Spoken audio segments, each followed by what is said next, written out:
Sustainable Earth. Mediterranean diet, vegan, Whole30, plant-based, DASH diet, vegetarian, flexitarian, climatarian. There are so many diets out there. But what exactly makes a diet sustainable and why does it even matter?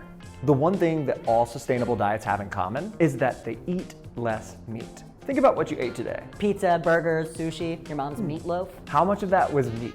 Animal products, including meat, cheese, dairy, butter, and eggs, all have a really big impact on the environment. We're talking air, water, land, and the climate. But out of all of these, meat has the biggest impact. Half of all habitable land is used for agriculture. 1/2. And 3/4 of that land is used to grow livestock. You better believe it. So let's explore how a meaty diet full of animal products affects our planet and how changing what you put inside of your tummy can help restore the environment. Let us not forget about the food puns.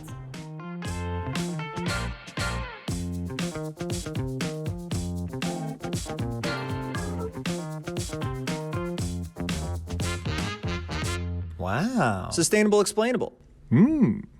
Today, more and more diets are becoming meat heavy and relying on factory farming. What's the deal with factory farming? Factory farming is an intensive animal production industry with the goal of producing maximum yield at the lowest cost possible, which doesn't go without consequences. We have plated ourselves in a predicament. Our current agricultural practices degrade soil health, emit 24% of all greenhouse gases, and are the leading cause of deforestation and biodiversity loss. It's an immense impact when you convert extreme biodiverse habitats like rainforest into something like a monoculture. But I mean, even in our temperate ecosystems, we still have this picture in mind of the nice farm where there's cereals and vegetables and some apples and there's a cow and a lot of chicken around, which is absolutely not true. It's like a fairy tale. The farmer is only growing one specific crop. There's nothing else.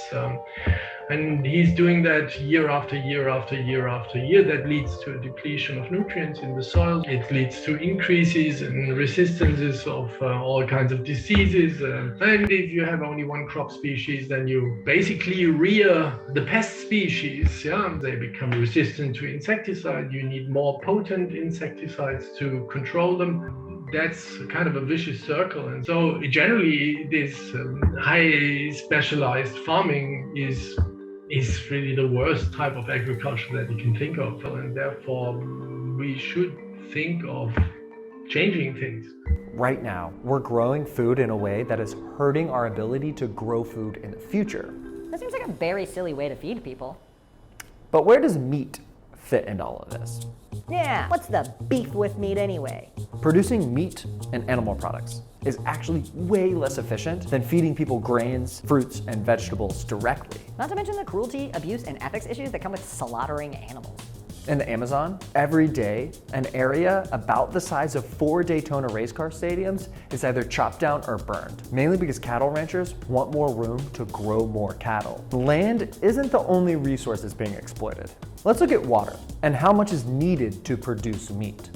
It takes around 1,800 gallons of water to produce 1 pound of ground beef. That's the same amount of water that it would take to fill 42 bathtubs, or shower 104 times, or keep you hydrated for 2,142 days.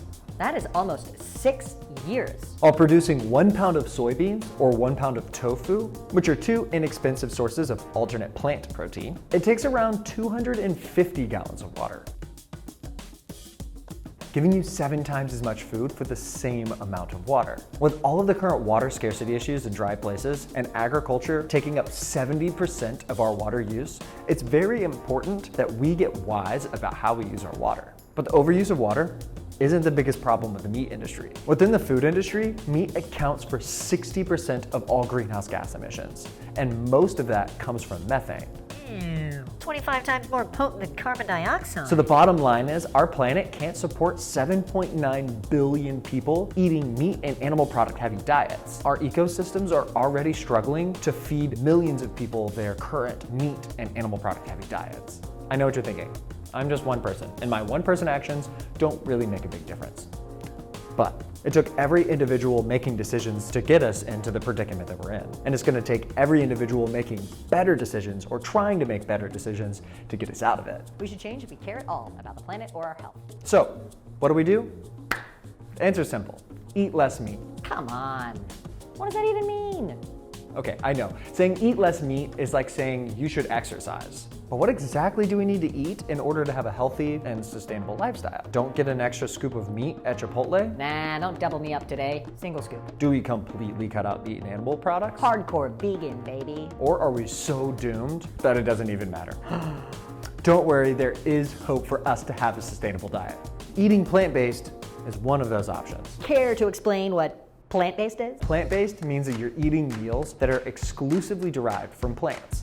Another answer to our sustainable diet issue comes from the Eat Lancet Commission. Lancet is a peer-reviewed medical research journal, and EAT is a nonprofit devoted to transforming global food systems.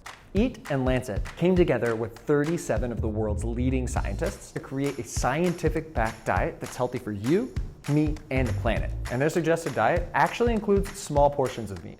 Wait, meat? Like what we were just talking about? Yes, but much less than an average Western diet. They say that meat can stay on your plate, but plants need to become the new main course. The diet allows for 4 servings of meat per week, and then replaces meat for the rest of the meals with plant proteins such as nuts and legumes. This is what we used to eat. And this is what we should be eating. This is specifically what the Eat Lancet Commission has come up with, a healthy and sustainable diet. But remember that replacing meat with plants is the best way to go.